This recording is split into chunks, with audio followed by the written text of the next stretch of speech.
sesuatu terjadi. Ku percaya semua untuk kebaikanku. Bila nanti telah tiba waktumu, ku percaya kuasamu memulihkan hidupku. Waktu Tuhan pasti yang terbaik, walau kadang tak mudah dimengerti. Lewati cobaan, ku tetap percaya waktu Tuhan pasti yang terbaik. Megahkanlah Dia, hai segala suku bangsa. Sebab kasih-Nya lebar atas kita, dan kesetiaan Tuhan untuk selama-lamanya. Haleluya. Bersuling dan memimpi aku pada arena dan kemari, dan aku berteduh di padamu, putri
biarlah hari hidup kami menyongsong kedatangan Tuhan Yesus ini, kami semakin dimampukan untuk hidup seturut dengan kehendak. Di dalam Tuhan Yesus kami mohon. Amin. Saudara yang dikasihi Tuhan, sebagai berita anugerah bagi saudara dan saya undang saudara untuk bangkit berdiri. Yang tidak bertahan dalam murkanya untuk seterusnya, melainkan berkenan kepada kasih setia. Biarlah Ia kembali menyayangi kita, menghapuskan kesalahan-kesalahan kita dan melemparkan segala dosa kita ke dalam tubir-tubir laut. Nah, saudara yang dikasihi Tuhan, ketika kesalahan kita telah diampuninya, marilah kita mendengarkan amanat untuk menjalani kehidupan kita yang baru, sebagaimana tertulis dalam Efesus pasal 5 ayat 8 sampai ayatnya yang ke-11.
Sehingga di pagi hari yang indah ini Tuhan, kami bisa berkumpul bersekutu di hadapan-Mu Tuhan.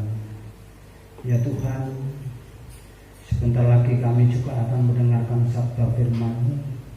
Urapi Tuhan kami semua dengan Roh-Mu yang kudus, sehingga kami bisa mengerti akan firman-Mu dalam kehidupan kami sehari-hari. Ya Tuhan, bagi hamba-Mu di pagi hari ini Bapak dan Christian Apollo Tuhan yang akan menyampaikan sabda kebenaran-Mu, juga urapi Tuhan dengan Roh-Mu yang kudus, sehingga apa yang disampaikan di pagi hari ini Tuhan, firman-Mu bisa menjadi berkat kami semua Tuhan, sehingga kami bisa melakukan dalam kehidupan kami sehari-hari. Ya Tuhan, bila mana dalam ruangan ini ada roh-roh yang ingin musik di dalam kami menerima sabda firman-Mu, usirlah Tuhan dari tempat ini, sehingga kami semua Tuhan bisa mendengarkan dengan penuh sukacita. Ya Tuhan, berfirman-Lah di pagi hari ini, kami siap untuk mendengarkan. Haleluya, amin.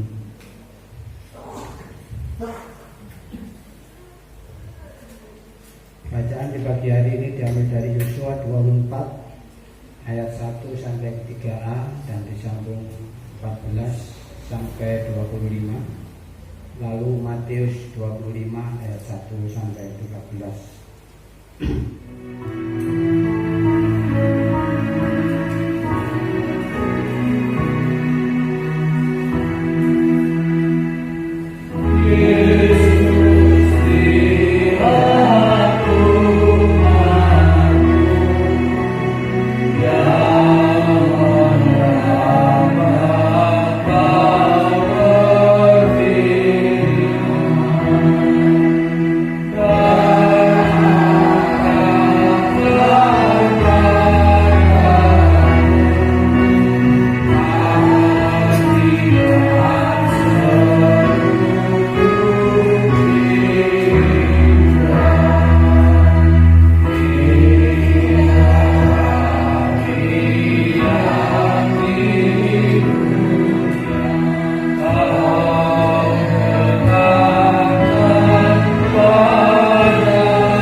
Bersyukur sekali di hari ini masih izinkan sama Tuhan untuk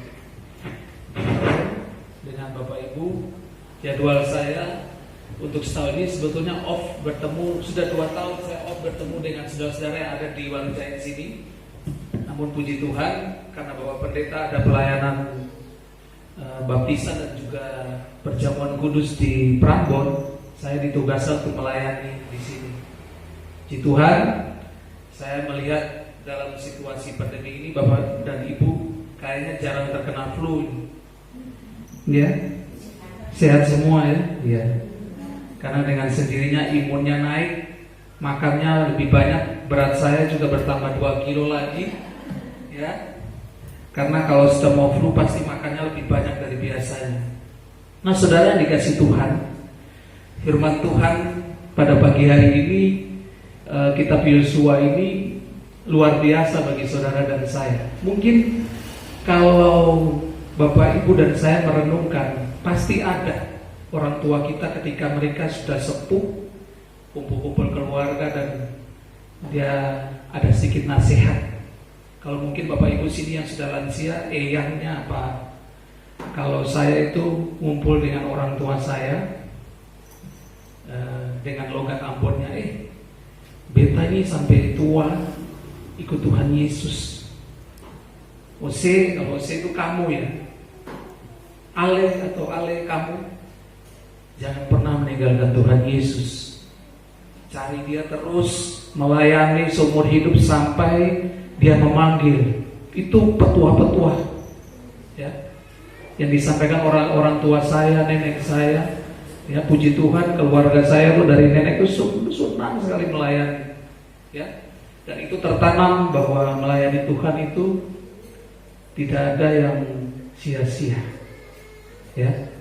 Nah, saudara yang dikasih Tuhan, seperti kitab Yosua ini, ya, kita melayani Tuhan itu karena kita menyadari bahwa karunia, berkat, umur panjang, napas hidup yang diberikan bagi saudara dan saya itu semua karena kemurahan Tuhan. Yosua ini menyadari itu. Dia mengetahui bahwa umatnya Israel yang dia pimpin ini masuk ke tanah Kanaan ini punya latar belakang yang jelek. Saudara dan saya punya latar belakang yang berbeda-beda. Yang pasti saudara dan saya pernah menyakiti Tuhan, pasti. Bahkan mungkin sering. Yosua tahu bahwa umat yang dia bawa ini adalah umat yang pembangkang, umat yang susah untuk diajak kompromi. Dia hanya bisa mau kompromi kalau lihat mujizat itu terjadi. Kalau tangan Tuhan bekerja, mujizat terjadi, ada makanan, minuman, kemudian dia mulai bersyukur.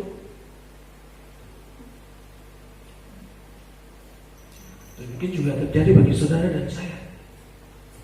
Nah, saudara, dalam perjalanan ini, ketika Musa mati dan Yosua menggantikan kepemimpinan ini, Yosua memimpin bangsanya ini masuk ke tanah Kanaan ini, situasinya fluktuatif, naik turun, kadang percaya, bahkan mereka menyembah Allah lain. Walaupun mujizat banyak terjadi.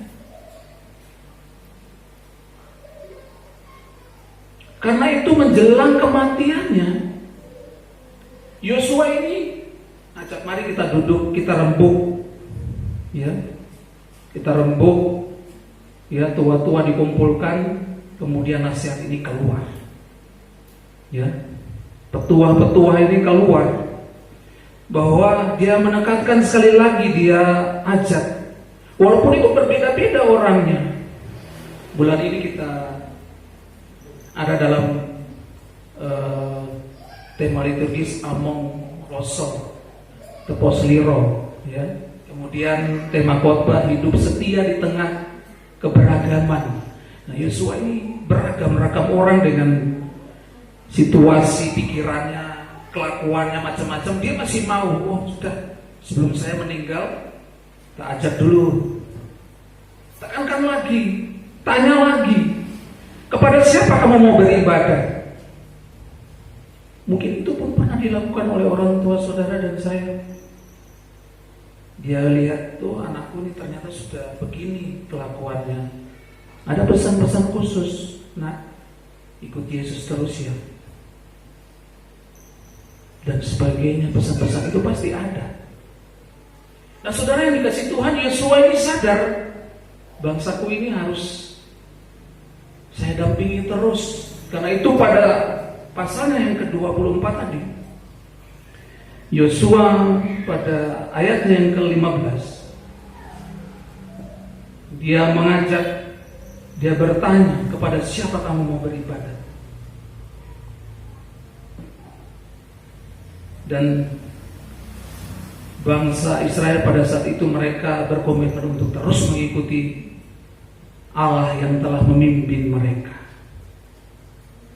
Nah saudara yang dikasih Tuhan, Yosua ini adalah bukan pemimpin yang otoriter. Di tengah keberagaman itu, dia tetap berusaha untuk tetap menjadi pemimpin yang mengayomi mereka, menjaga perasaan umatnya. Karena itu dia mengajak mereka, dan apa komitmennya? Mereka tetap setia mengikuti Allah yang telah memimpin mereka keluar dari Mesir. Nah saudara yang dikasih Tuhan, pada bacaan kita yang kedua,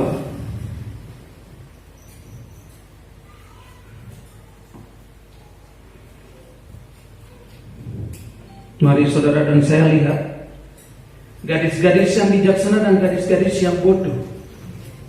Nah saudara yang dikasih Tuhan, firman Tuhan dalam Matius 25 ini hanya tercatat satu kali saja di Matius ini, ya, di Injil Matius ini. Namun maknanya sangat dalam bagi saudara dan saya sebagai pengikut Tuhan Yesus. Kalau kita baca sekilas, gadis-gadis ini ada yang bijaksana, ada yang bodoh. Kemudian yang bijaksana ini pada saat kedatangan Tuhan dia tidak mau membagi minyak. Egois banget ya orang ini. Pikir banget ini orang. Kok gak mau berbagi? Bukan saudara-saudara, itu yang dimaksud dalam firman Tuhan ini, bukan itu. Namun ada hal yang lebih dalam yang kita ingin pelajari dari firman Tuhan ini, tentang gadis yang bijaksana dan gadis yang bodoh. Ini berbicara tentang nanti kedatangan Tuhan. Saya mau berbagi bahwa pelita yang dibawa pada saat itu bukan pelita yang seperti kita dulu-dulu itu ya, agak besar ini enggak. Ukurannya hanya segenggam ini aja. Ya, segenggam saya ini. Jadi kan bisa lihat di Google, tanya Mbak Google itu buka pelita, nah itu keluar langsung. Ukurannya cuma segenggam kita ini, kecil. Ya. Dan ketika di sumet gitu ada apinya itu, kalau kita tidak bawa persiapan minyak, ya, itu habis, dan apa yang terjadi pasti akan gelap. Ya. Nah, saudara yang dikasih Tuhan, perumpamaan Tuhan Yesus ini, memang Tuhan Yesus ini kalau mengajar pada saat itu, dia bukan seperti orang-orang yang berdoa di pojok-pojok pasar supaya dilihat orang, tidak. Namun dia tahu bahwa pengikut Tuhan Yesus itu banyak yang mau percaya kalau ada mujizat.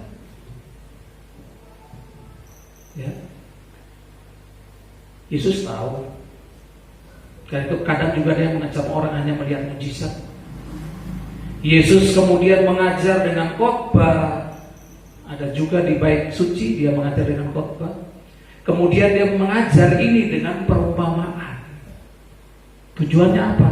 Supaya umat ini mengerti. Ya, andai kata pada saat itu sudah ada sekolah teologi lain lagi. Tapi saat itu belum ada sekolah teologi ya.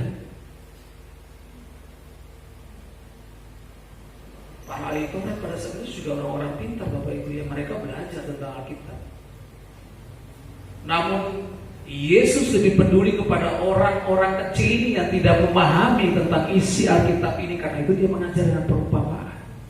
Nah, perumpamaan ini mengajarkan kepada orang-orang dan saudara dan saya pada saat ini, yaitu tentang kesiapan hati rohani kita ini, iman percaya kita ini, ketika dia akan datang. Saudara, saya berikan contoh. Ketika saya merenungkan firman ini, contoh saja. Kita hidup di tengah keberagaman ini kadang bisa kebablasan. Meninggalkan Yesus bisa. Contoh misalnya ya, saya. Kalau saya mau naik gini-gini, ya, saya ini sudah lagi merasakan ini, ya, karena di lingkungan saya di kantor Kristen hanya satu. Ya. Saya mau naik ini sudah banyak yang menggerutu, ya. Saya pernah sharing dengan teman saya, tidak apa-apa. Jadi pada kita jual Yesus, ya. Ada yang bilang orang Kristen itu terlalu kencang, ya. Tidak mau disetir sana dan sini, tidak apa-apa. Ini kita hidup keberagaman Bapak Ibu. Kita tetap menghormati orang lain, namun kita punya prinsip hidup dalam Yesus. Ini berbicara tentang kesiapan kita. Apakah dalam penderitaan seperti ini, sekarang COVID ini, saudara meninggalkan Yesus? Ada orang yang mulai jabatan, ketika nikah, sumpah setia, dia dari yang lain, kemudian sumpah setia, kemudian di tengah jalan ditawarkan jabatan.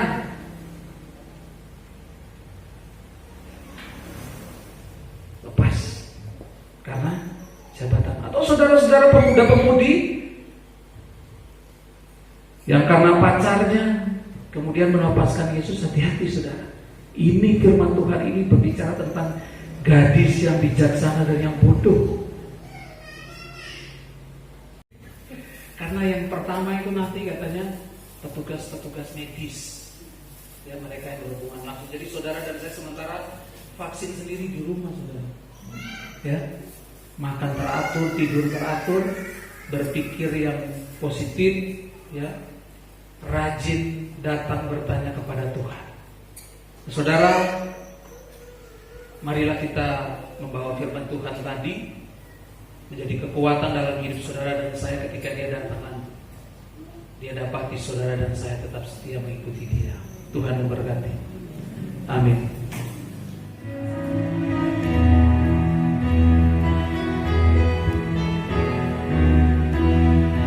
Yesus berpesan dalam alamnya, kamu harus dililing gemerlap, anak masing-masing di sekitarnya, dalam dunia ini bersinarlah.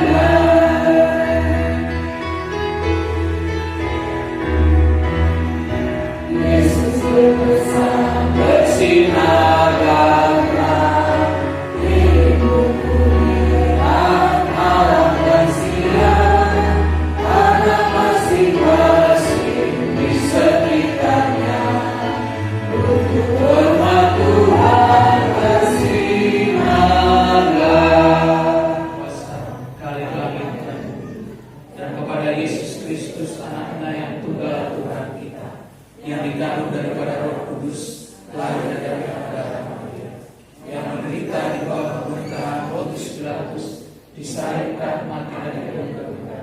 Turun ke dalam kerajaan pada hari yang ketiga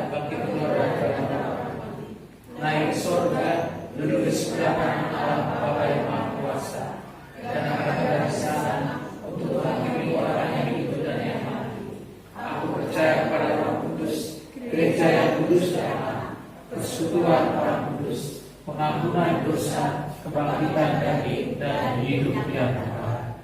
Hanya karena kemurahan bagi kami boleh hidup sampai saat ini. Kami boleh menikmati segala sesuatu di dunia, semua karena kasih sayang. Terima kasih ya Bapa, buat nafas hidup bagi kami semua, buat berkat kesehatan bagi kami semua. Kami percaya hari-hari hidup kami, suka duka hidup kami ada dalam genggaman tangan kasih. Kasih kami di hari ini. Kami berdoa bagi saudara-saudara kami yang ada di Pepatah Marujaya ini Bapak, bagi para penatua di akhir jemaat yang Tuhan percayakan mendampingi jemaat di tempat ini. Tuhan berkati mereka. Ya Tuhan, berkatilah setiap apa yang mereka lakukan. Biarlah Roh Tuhan, Roh Kudus-Mu senantiasa menyala-nyala, memberikan kekuatan bagi mereka untuk terus melayani-Mu Bapa. Baik keadaan suka maupun duka kehidupan mereka tetap setia dalam pelayanan mereka. Terima kasih Tuhan, berkati keluarga mereka, sehingga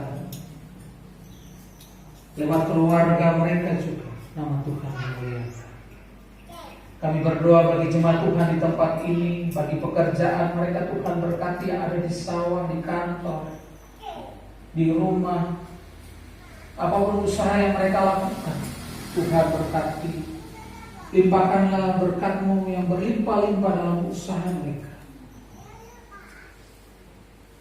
sehingga dengan berkat-berkat-Mu itu ya Bapak, mereka boleh merasakan bahwa Tuhan begitu mengasihi mereka. Tangan Tuhan tidak pernah jauh dari mereka. Yang ada dalam kebimbangan dan putus asa, Tuhan berikan penghiburan dan pengharapan bagi mereka, bahwa Engkau ada dan mendampingi hidup mereka. Ya Bapa di sorga, bagi jemaat Tuhan yang saat ini sedang sakit, Tuhan kami percaya kuasa darah-Mu ya Bapa yang menyembuhkan mereka, memampukan mereka untuk melihat akan kebesaran Tuhan dalam setiap sakit yang mereka derita. Terima kasih Tuhan Yesus, di tengah virus COVID-19 ini Bapak, kami serahkan kami semua jemaat Tuhan di tempat ini. Dalam kuasa-Mu Tuhan kami percaya bahwa Engkau Allah yang membentengi kami, menjaga dan melindungi kami, meluputkan kami dari virus ini. Bahkan Engkau telah berjanji dalam firman Tuhan bahwa walaupun 10.000 rebah di samping kiri kanan kami, Engkau Allah yang berdiri, menjaga, meluputkan kami semua. Terima kasih ya Bapa di sorga.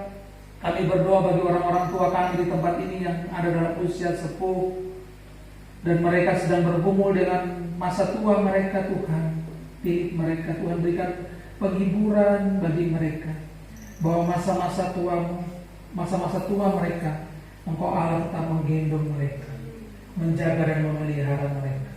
Bagi saudara-saudara kami di tempat ini yang ada dalam kesulitan ekonomi, Tuhan berikan terobosan ekonomi bagi mereka, jalan keluar bagi mereka, sehingga mereka boleh melihat apa mujizat-Mu terjadi bagi hidup mereka. Yang bagi mereka yang membutuhkan makanan dan minuman juga Tuhan cukupkan. Lewat kami sebagai saudara seiman, maupun siapapun yang Tuhan percayakan jadi sarana berkat bagi mereka.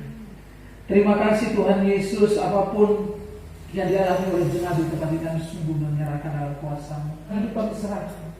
Ya Tuhan, biarlah pasangan hidup yang Kau berikan bagi mereka itu adalah pasangan hidup yang sesuai dengan rancangan-Mu yang sempurna bagi mereka. Terima kasih, berkati setiap studi mereka, studi anak-anak kami semua pada masa pandemi ini.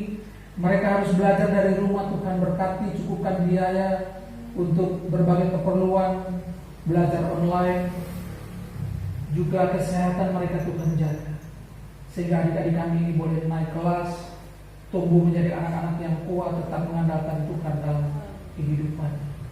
Terima kasih Tuhan Yesus, setelah ibadah ini kami akan pulang. Engkau Allah yang memberkati perjalanan kami ini. Kami pulang membawa firman Tuhan, berkat-Mu tercurah bagi kami semua. Terima kasih ya Tuhan Yesus, inilah doa syafaat kami di hari ini. kami naikkan di dalam nama Tuhan Yesus yang telah mengajar kami doa Bapa kami. Bapa kami yang ada di surga, dikuduskanlah namamu, datanglah kerajaan-Mu, jadilah kehendak-Mu di bumi seperti di surga. Berikanlah kami pada hari ini makanan kami, dan ampunilah kami akan kesalahan kami, seperti kami juga mengampuni orang yang bersalah kepada kami. Dan janganlah membawa kami ke dalam pencobaan, tapi lepaskanlah kami daripada yang jahat, karena Engkau yang punya kerajaan dan kuasa dan kemuliaan sampai selamanya.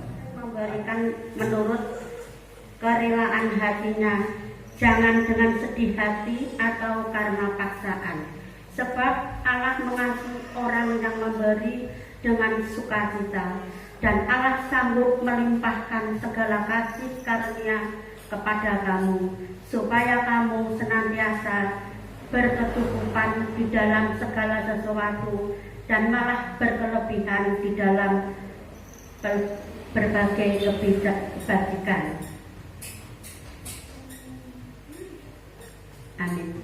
Karena Engkau telah memberikan persembahan kami yang terbaik, Tuhan, seberapa kami bawa persembahan ini bukan dari kelebihan kami ya Tuhan, dan kami terus belajar dari kekurangan kami.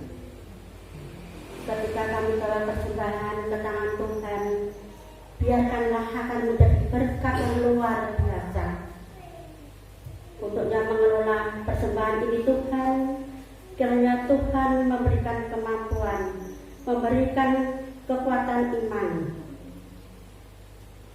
mampukan dari segala kekurangan ya Tuhan. Melalui persembahan ini, biarlah pekerjaan Tuhan akan semakin diperluas, sehingga kami boleh melihat kemuliaan-Mu dinyatakan. Terima kasih Tuhan. Terpujilah Tuhan, kami berdoa dan ucap syukur. Mari puji Raja surga, persembahan kawanan kita musya jiwa raga, maka puji namanya. Puji Dia, puji Dia, puji Raja semesta.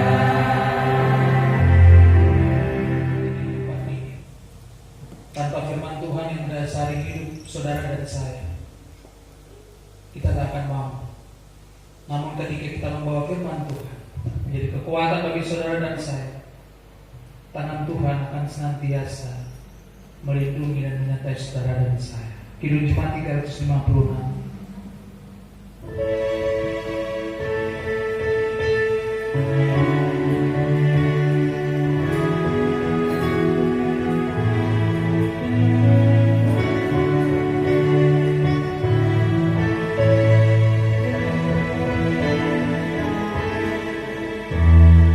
Tinggallah Yesus, jadilah muridnya,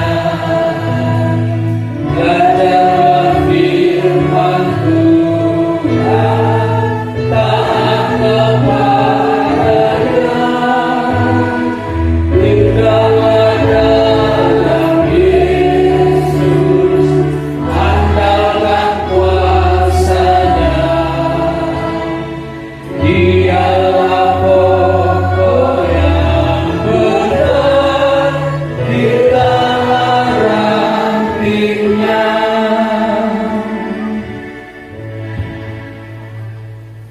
Mari kita memohon Engkau. Tuhan menyinari engkau dengan wajahnya dan memberi engkau kasih karunia. Tuhan menghadapkan wajahnya kepadamu dan memberi engkau damai sejahtera. Amin.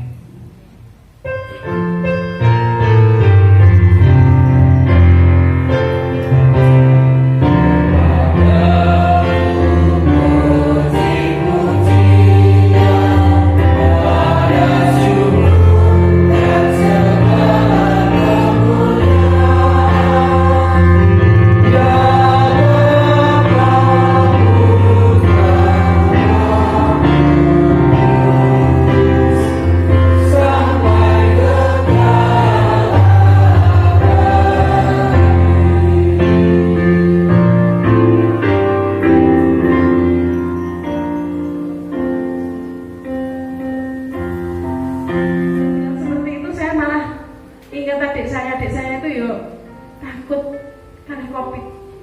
tidak pulang. Tetapi sekali lagi kematian ada di tangan Tuhan. Oke, kita jangan terlalu takut, tetap pakai masker, cuci tangan, jaga jarak. Tetapi sekali lagi kematian ada di tangan Tuhan. Terima kasih Pak Dan, firmannya Mas Kris luar biasa. Kita jadi semangat pagi hari ini. Saya juga senang sekali pada pagi hari ini jemaat GKJ Warjek full Pak Dan ini luar biasa. Seneng mulai itu ini catet ya.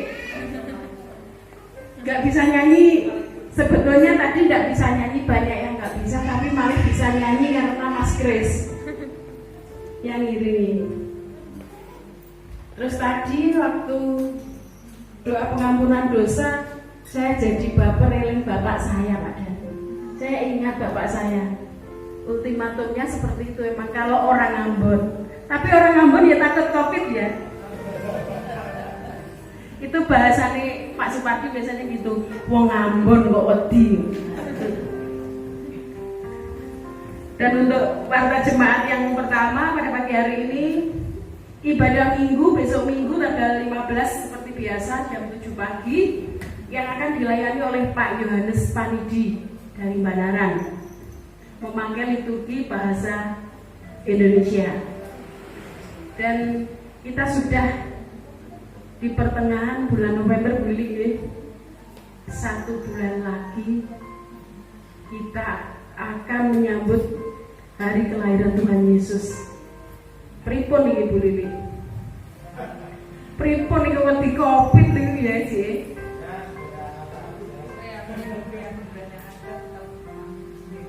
Iya.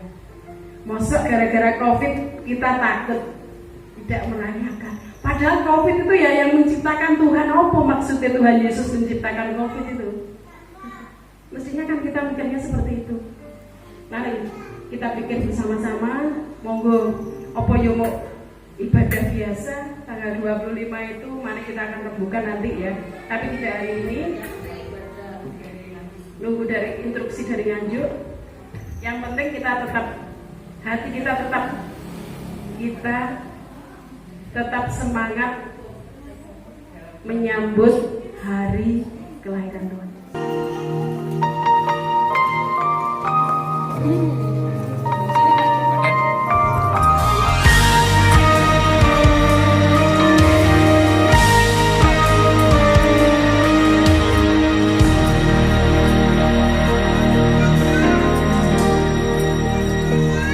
Bila kau izinkan sesuatu terjadi,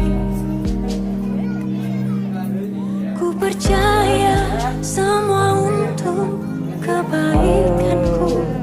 Bila nanti telah tiba waktu, ku percaya kuasa memulihkan hidupku.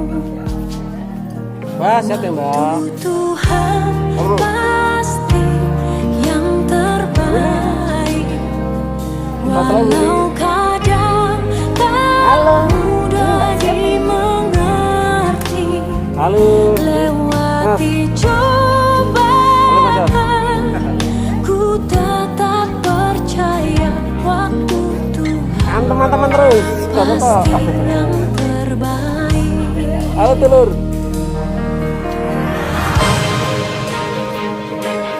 saya selalu ya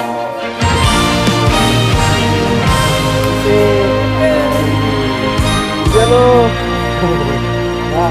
Bila kau izinkan sesuatu terjadi, ku percaya semua